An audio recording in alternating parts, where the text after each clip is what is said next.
Make a list of themes central to the artwork. Brainstorm a list of ideas that reflect what your artwork is about.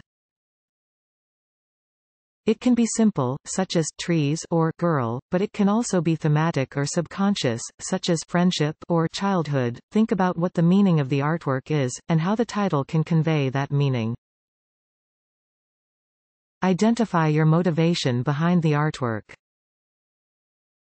What drove you to create this piece of art? Reflect on your feelings about this artwork and what you'd like to share with your audience. How does the artwork make you feel? Identify the story you want to tell. Pinpoint the artwork's focal point. With artwork, there are certain areas of the piece that the artist wants the audience to see first or to pay the most attention to. Think about the focal point of your artwork. What do you want people to focus on when they observe your artwork? Naming your artwork after the focal point can help people understand your artwork better. Johannes Vermeer's Girl with a Pearl Earring draws attention to the small jewel in the ear of the subject. Consider what audiences need to know. Oftentimes, titles help audiences understand what they're looking at. Titles can give tools to the audience to know how to interpret the piece. What do you want audiences to know about your artwork? Do you want your title to direct the viewer towards a particular interpretation? For example, a work of art of a dog sitting on a beach can be interpreted in a number of ways.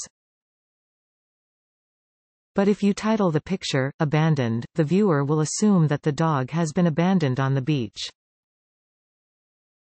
If you title the picture, Best Friend, people will react differently to the dog's presence. Some artists prefer not to tell the meaning of their artwork, deliberately leaving the title ambiguous. Make the title meaningful for yourself. No matter your reasoning for choosing a particular title, make it meaningful for you. You are, after all, the artist, and the artwork is made primarily for yourself.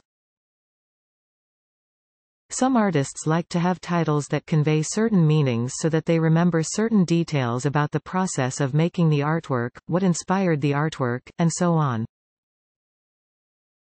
Frida Kahlo titled one painting, I Belong to My Owner, during a tumultuous affair with exiled communist Leo Trotsky. The painting of wild flowers in a vase symbolizes her overwhelming love for Trotsky coupled with her need to remove herself from this affair. Look for inspiration in poems or quotes. Using parts of your favorite poem or quote can be an interesting and suitable title for your artwork. Similarly, you could choose a passage from a book. These should not, however, be too lengthy. Choose something that is a short phrase. Also, choose something that adds to the artwork's meaning, not something completely random that doesn't mean anything. There shouldn't be copyright issues with this approach unless you are using a lengthy quote.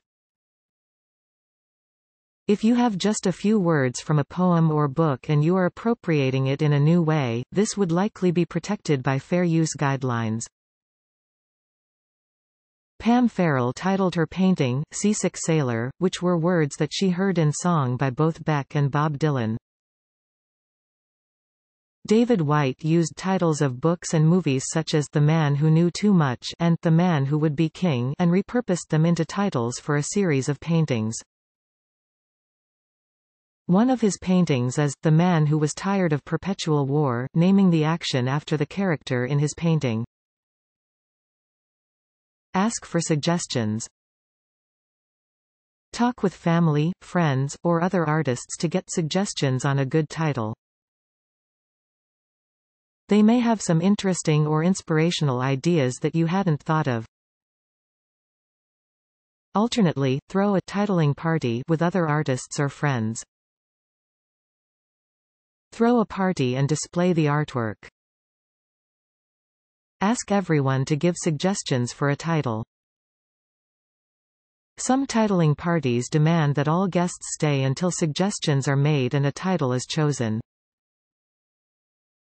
Painter Jackson Pollock would often only number his paintings, such as number 27, 1950, but the art critic Clement Greenberg would give the paintings poetic names, such as Lavender Mist or Alchemy, in order to differentiate among them. Pay homage to an artistic influence. If your artwork or artistic style is particularly influenced by a certain piece of art or artist, you could consider naming your work after that. Paying homage to your influences can be a good source for artwork titles. Andy Warhol created a series of pop culture-infused paintings called The Last Supper, as reinterpretations of Leonardo da Vinci's The Last Supper. Look at titles of other works of art. Observe how other artists name their works of art. Read the story behind why a particular artwork was given its name. Read titles for different types of artwork, from classical paintings and modern drawings to sculptures and video art. Look for synonyms of words. Your title might revolve around a particular theme or topic, but you might not like the word choices. Look up keywords in a thesaurus to come up with alternate words that mean the same thing. Add descriptive words. You might have a few keywords that describe the theme you want to convey. Adding descriptive words can give more dimension to your title. Think of adjectives or adverbs that might work to enhance your title. Georgia O'Keeffe titled one painting, Calla Lily Turned Away, giving more description to the floral subject of her work. Mary Cassatt named one painting, Mrs. Duffy seated on a striped sofa, Reading, expanding on the most obvious subject to include more details of the painting. Try different combinations. Switch around the words that you've chosen to see how they flow together. Putting the words in a different order can shift the meaning slightly, or it can make it easier to say. Say the words out loud to hear how they sound together. Choose a purely descriptive title. Instead of delving into a complex naming process, consider giving your artwork a very simple title that describes exactly what is in the artwork. This could be something like Wooden Table with Fruit Bowl, Red Ball, or Girl Swinging. Emily Carr titled many of her paintings simply, such as Breton Church and Big Raven. Claude Monet's Still Life, Apples and Grapes is a still life painting of a table with fruit. Translate a title into another language. Keywords that reflect the topic or theme of your artwork might resonate better in another language. Choose a few words and try them in another language. Make sure you spell the words right in the other language. Double-check any accents or other required markings for your words. Missing these markings can potentially mean altering the entire meaning of a given word. Try to find someone who speaks that language. Run your title by them to make sure it doesn't carry unwanted connotations. See if there are other works of art with the same name. The goal with titling your artwork is to make sure it stands apart from other works of art. If it has the same name as another piece of artwork, especially something well-known, that can unintentionally link your art to someone else's, risking confusion, misinterpretation or just basic lack of originality. Search online for your title and see what you find. Ask others for their impression of your title. Your title might mean one thing to you but something entirely different to another person.